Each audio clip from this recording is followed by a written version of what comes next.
को हम इसी तरह सेपरेट भी कर सकते हैं, क्योंकि उस टाइम यही सोच होती थी कि इनविजिबल पार्टिकल्स हैं, ये आंखों से नज़र ही नहीं आते। जब ये आंखों से नज़र ही नहीं आते तो कि हमारी बॉडी के अंदर कैसे जाते हैं ये भी हम नहीं पता लगा सकते। लेकिन लुईस पास्चर ने एक पोस्टुलेट दिया था। लुईस पास्चर ने कहा था कि अगर हम किसी तरीके से इन माइक्रो ऑर्गेनिजम्स को ढूंढ ले तो हम इनका इलाज भी ढूंढ सकते हैं। तो ये बात रॉबर्ट कॉच ने पढ़ ली थी, और रॉबर्ट कॉच इसी लगन में लगे हुए थे कि किसी तरीके से मैंने उन माइक्रो ऑर्गेनिजम्स को ढूंढना है, क्योंकि अगर मैं माइक्रो ऑर्गेनिजम्स को ढूंढ लूंगा ना तो मैं उनका इलाज भी ढूंढ लूंगा। तो इसीलिए इन्होंने क्या काम किया, इन्होंने पहले पोटैटो पे किया, फिर लिक्विड कल्चर मीडिया बनाया, फिर सॉलिड कल्चर मीडिया बनाया। और सॉलिड कल्चर मीडिया बनाने के बाद इन्होंने जब इसी तरह का एक्सपेरिमेंट किया, पहले एक बैक्टीरिया में, रैबिट्स में, इन चीज़ों बैक्टीरिया कह रहा हूँ, रैबिट में और रैट वगैरह में इंजेक्ट करते रहे, और इनको अपने डिजायर्ड जो कंक्लूजन थे और ऑब्जर्वेशन थी वो मिलती रही। उन ऑब्जर्वेशन को इन्होंने नोट करते करते 4 बेसिक ऑब्जर्वेशन बनाई और उसको बनाते बनाते जर्म थ्योरी पेश की, और ये जर्म थ्योरी की वजह से वर्ल्ड वाइड फेमस हो गए। और ऐसी थ्योरी थी ना जिसकी वजह से और साइंटिस्ट भी जो है ना बैक्टीरिया को आइसोलेट करने में मतलब लग गए, क्योंकि इन्होंने सोल्यूशन दे दिया था, अगार सोल्यूशन में बैक्टीरिया को उगा सकते हैं। तो हर बंदा जो है ना जो भी बीमारी होती थी उसका कोई ना कोई सैंपल उठा के ले आता था, ब्लड का सैंपल, यूरिन का सैंपल, स्पुटम का सैंपल, हर किसी ने किसी चीज़ का सैंपल उठा के लेके आता था और अगार सोल्यूशन बना के उसका बैक्टीरिया आइसोलेट करने की पूरी कोशिश करता था। तो इन्होंने क्या किया, एक स्टेप रख दी कि हम बैक्टीरिया जो है ना हम आइसोलेट कर सकते हैं, बैक्टीरिया को पहचान सकते हैं, ये बैक्टीरिया इस बीमारी के पीछे है। इसी वजह से इन्हें तो फादर ऑफ बैक्टीरियोलॉजी कहा जाता है ना, कि बैक्टीरिया को आइसोलेट करना बड़ा मुश्किल काम था उस टाइम, इन्होंने आइसोलेट कर दिया। इन्होंने क्या किया, मैंने आपको बताया, जिस तरह जो हमारे पास ना इलेक्ट्रिसिटी वार हुई थी जो थॉमस एडिसन के बीच में और निकोला टेस्ला के बीच में थी। निकोला टेस्ला ने AC बना दिया करंट, और उसने जो है ना DC करंट बनाया हुआ था। तो इन दोनों की वार का हमें बड़ा ज़्यादा फायदा हुआ था। इसी तरह हमारे पास लुईस पास्चर की और रॉबर्ट कॉच की वार का भी बहुत ज़्यादा फायदा हुआ है, क्योंकि रॉबर्ट कॉच ने जो है ना एंथ्राक्स का बैक्टीरिया बता तो दिया था, लेकिन उसकी वैक्सीन लुईस पास्चर ने बना दी। जब उसका क्रेडिट लिया ना तो ये भी जो है ना दिन रात और मेहनत में लग गया। इसने कहा कि अब मेरे लास्ट चांस ये है कि मैं ट्यूबरकुलोसिस का बैक्टीरिया ढूंढूं, क्योंकि TB की बीमारी उस टाइम इंतहाई डेंजरस बीमारी थी। इतनी डेंजरस बीमारी थी ना कि इसने अकॉर्डिंग टू द अभी जो है ना WHO ने जब 2000 में ये रिपोर्ट शाये किया कि 1980 से लेकर तकरीबन 2000 तक, 1980 से लेकर 2000 तक, ये अभी वाली जो रिपोर्ट है इसके मुताबिक सिर्फ यूरोप के अंदर ना तकरीबन 20 मिलियन लोग जो है ना इसने TB ने मार दिए थे। 20 मिलियन लोग सिर्फ यूरोप के अंदर। पूरी दुनिया के अंदर खुद सोच रहे 50 मिलियन से तकरीबन ज़्यादा ही होंगे। इतने अभी तक कोरोना ने नहीं मारे जितने इसने मार दिए थे। और इस बीमारी को ईवल डिजीज़ कहा जाता था, यानी ये ऐसी बीमारी होती थी जिसकी वजह से इंसान को शुरू में थकावट होती थी, आहिस्ता आहिस्ता बुखार होता था, उसकी भूख खत्म हो जाती थी, उसकी वजह से उसका वजन कम होता था, और एंड में क्या होता था, उसके साथ जो है ना उसको बहुत ज़्यादा जो है ना कफिंग होती थी, और बैड कफिंग उसको कहा जाता था। तो वो जो है ना उसको कफिंग होती रहती थी, और कफ के साथ साथ उसका बहुत ज़्यादा स्पुटम निकलता था, और साथ में ब्लड आता था। जैसे ही ब्लड आना स्टार्ट हो जाता ना, फिर उसको लास्ट स्टेज ऑफ, उसको कहा जाता था कि यार इसको लास्ट स्टेज है TB की। जिस तरह कैंसर की लास्ट स्टेज होती है ना, फिर उसको कहा था ये TB की लास्ट स्टेज है। और उसके बाद क्या होता था कि उस बंदे को जो है ना आहिस्ता आहिस्ता सांस की प्रॉब्लम होती थी, और सांस की प्रॉब्लम होने के बाद वो बंदा मर जाता था। अब इस बंदे का 2-3 किस्म के इलाज किए जाते थे। पहला इलाज ये किया जाता था कि इसको गर्म इन्वायरमेंट में रखा जाता था, कमरा गर्म होता था।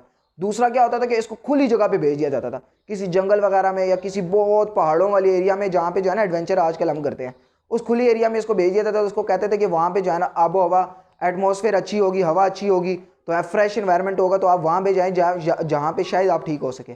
लेकिन जो है ना जो फ्रांस था उसमें इसको रॉयल डिजीज़ भी कहा जाता था, कि अगर बादशाह इसको छू लेगा तो वो बंदा ठीक हो जाएगा। तो ये इतनी ज़्यादा मिथ्स थी, और ये इतनी ज़्यादा डेंजरस बीमारी थी। बिलियंस ऑफ लोग इसकी वजह से मर रहे थे, पूरे यूरोप में हर जगह इसकी वजह से लोग मरी जा रहे थे। और इसको गरीबों की बीमारी भी कहा जाता था, क्योंकि जो लोग जो है ना एक कमरे में बंद होकर रहते थे ना, उनमें जो है ना अगर एक बंदे को हो जाता था तो तकरीबन सारे बंदों को हो जाता था। उसकी वजह ये है कि ये जो ट्यूबरकुलोसिस का बैक्टीरिया था, जब वो बंदा सांस लेता था, खांसता था, तो खांसने की वजह से ना तो वो बैक्टीरिया पूरे कमरे में फैल जाता था। तो जब दूसरे बंदे भी वही सांस लेते थे, वही सांस के साथ, वही हवा के साथ वही बैक्टीरिया उनकी बॉडी में भी जाता था और उनको भी हो जाता था। और चूंकि उस टाइम यूरोप में जो है ना बहुत गंदगी होती थी, बहुत ज़्यादा गंदगी होती थी, जर्मनी में स्पेसिफिकली। TB के बाद जब 10 लाख से ज़्यादा लोग मरे ना, 1 मिलियन से ज़्यादा, तो उसके बाद ना रिवोल्यूशनरी जो है ना क्लीननेस जर्मनी तहरीक स्टार्ट हुई है कि अब हमने जो है ना जर्मनी को साफ़ करना है।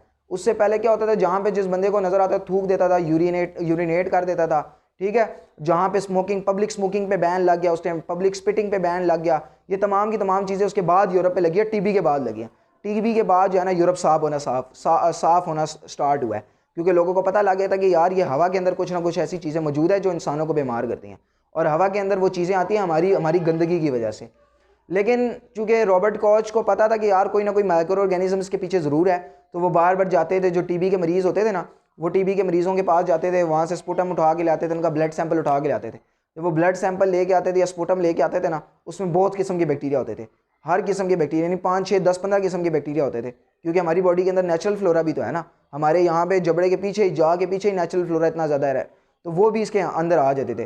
तो उसके बाद उन तमाम बैक्टीरिया को अलग-अलग उगाना, उसके बाद अलग-अलग आइसोलेट करना, वो बड़ा टफ काम होता था। अब जब बैक्टीरिया को आइसोलेट कर भी रहे होते थे ना, तो बैक्टीरिया नज़र नहीं आते थे। तो उसके लिए इन्होंने सबसे पहले ना डाइज बनाई थी, कि हमने बेसिक डाइज का इन्होंने एनिलीन का सबसे पहले यूज़ किया। वो एनिलीन इसके ऊपर डाला, जिसकी वजह से रॉड शेप बैक्टीरिया इनको नज़र आना स्टार्ट हो गए। अब वो जो रॉड शेप बैक्टीरिया नज़र आया ना, उसके बाद इन्होंने उसको आइसोलेट करने के बाद दोबारा इंजेक्ट किया रैट के अंदर इंजेक्ट किया, तो रैट को वही बीमारियाँ होना स्टार्ट होगी और वो रैट भी मर गई। जब वो रैट मरी है, उन्होंने उसका ब्लड का सैंपल लिया, उसमें से दोबारा उसे आइसोलेट किया, दोबारा आइसोलेट करने के बाद उसका दोबारा प्योर कल्चर मीडिया बनाया। उसके बाद इन्होंने ऐलान कर दिया। इन्होंने क्या किया था, इन्होंने ट्यूबरकुलोसिस का ऐलान नहीं किया था, लेकिन इन्होंने क्या काम किया, ये केमिस्ट्री की क्लास, माइक्रोबायोलॉजी की क्लास ले रहे थे। इन्होंने कहा कि मेरे ख्याल से मुझे 95% शक ये है कि मैंने ट्यूबरकुलोसिस का बैक्टीरिया ढूंढ लिया, और मैं बहुत ही जल्द उसकी बीमारी का इलाज करने, इसका जो इलाज है ना, मैंने उसकी दवाई भी ढूंढ ली है। ट्यूबरक्लीन इसने दवाई का नाम रखा था। और मैं बहुत ही जल्द जो है ना पब्लिक डिमॉन्स्ट्रेशन करूँगा, यानी पूरे अवाम के सामने जो है ना मैं टीबी का इलाज करके दिखाऊंगा और टीबी का मरीज़ ठीक करके दिखाऊंगा। अब इसने क्या किया कि इसने सिर्फ क्लास में क्या कि चला गया।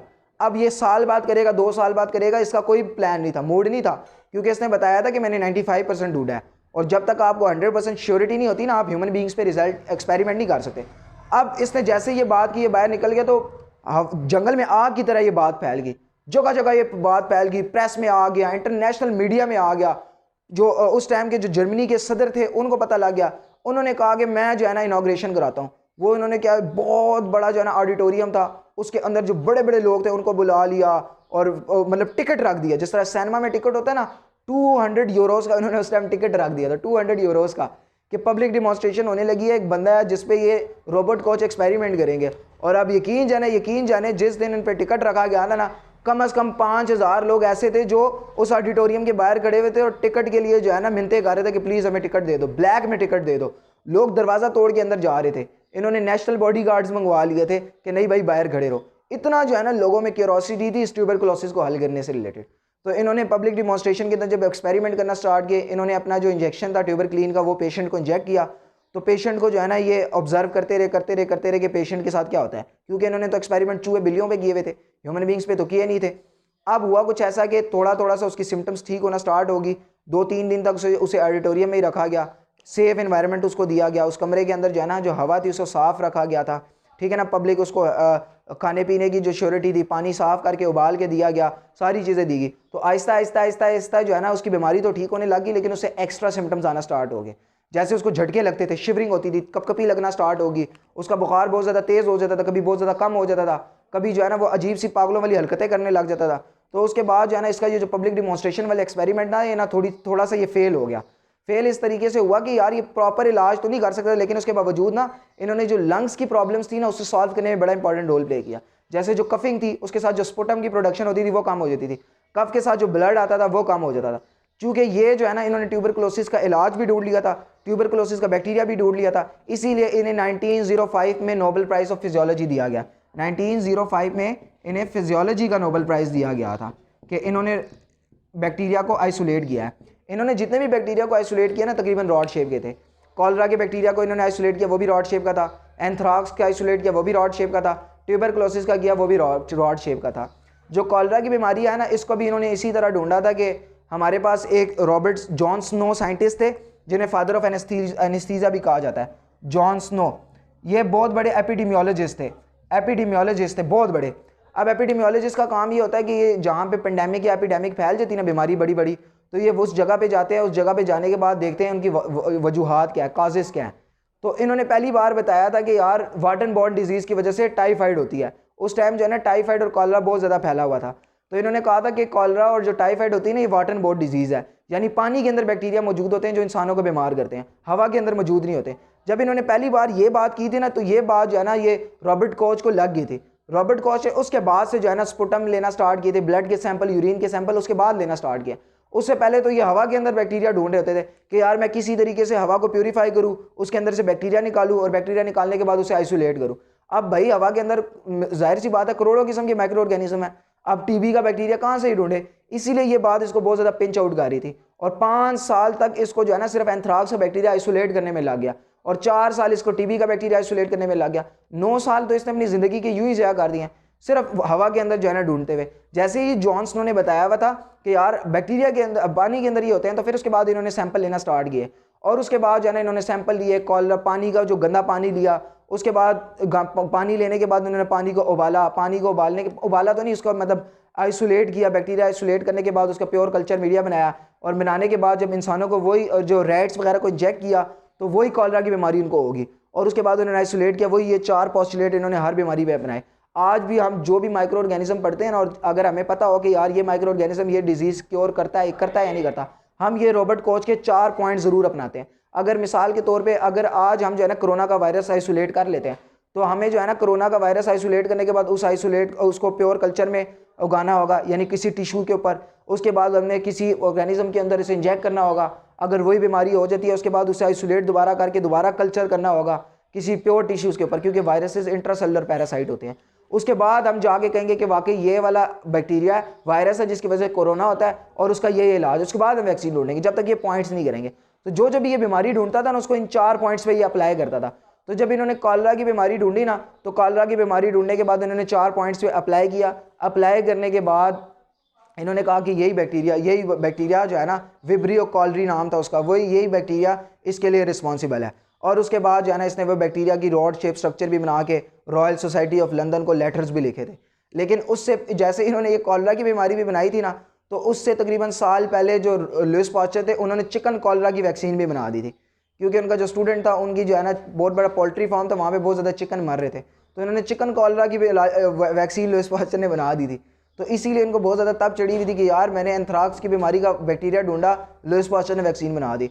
चिकन कॉलरा का ढूंढा, लुइस पास्चर ने पहले इसकी वैक्सीन बना दिया। हालांकि लुइस पास्चर ने जस्टिफिकेशन तो कोई नहीं दी थी कि यार यही बैक्टीरिया होता है। लुइस पास्चर ने सिर्फ एक्सीडेंटली वैक्सीन बना दी थी, यानी उसने जो है ना जो मीडिया आइसोलेट किए हुए थे बैक्टीरिया, उसने उसको देखा कि उसका कलर चेंज हो गया, वो वीक हो गया, उसने जाके इंजेक्ट किए। इंजेक्ट करने के बाद जो है ना उसको बैक्टीरिया नहीं हुआ, एक्सीडेंटली, क्योंकि उसने एडवर्ड जेनर को पढ़ा हुआ था जिसने चिकन पॉक्स की वैक्सीन बनाई हुई थी। तो ये सारा काम हुआ था। लेकिन रॉबर्ट कोच की जो है ना एफर्ट ग्रेट है, इसीलिए जो है ना ग्रेट साइंटिस्ट, तो बहुत मेहनत की है इस बंदे ने। आइसोलेट करना, उसके बाद आइसोलेट करने के बाद उगाने के बाद जो है ना आज तक जितने काम हम कर रहे हैं, देखिए आज भी जो है ना हम एगर का सोल्यूशन यूज़ कर रहे हैं। आज तक हम कोई नया सोल्यूशन भी नहीं बना पाए जो सॉलिडिफाइंग एजेंट का काम करता हो। आज तक हम जितने भी डाइस को यूज़ कर रहे हैं, आज तक हम कोई ऐसी चीज़ ही नहीं बना पाए। इतनी बड़ी माइक्रोस्कोप से वाया इलेक्ट्रॉन माइक्रोस्कोप की ऐसी है ही नहीं जो डाइस के बगैर बैक्टीरिया को आइडेंटिफाई कर सके। डाइस के बगैर डाइस वाला सिस्टम इन्होंने काम किया। देखो कहाँ पे 1905 में, आज 2021 है, 100 साल से ज़्यादा काम हो गया, लेकिन 100 साल के बाद भी आज तक हम उनके ये काम यूज़ कर रहे हैं। खुद सोच सकते हैं इस साइंटिस्ट की कहाँ पे इंटेलेक्चुअल लेवल था। तो उम्मीद है आपको वीडियो पसंद आई होगी। पसंद आई है तो लाइक करें, कमेंट्स करें। ओके, अल्लाह।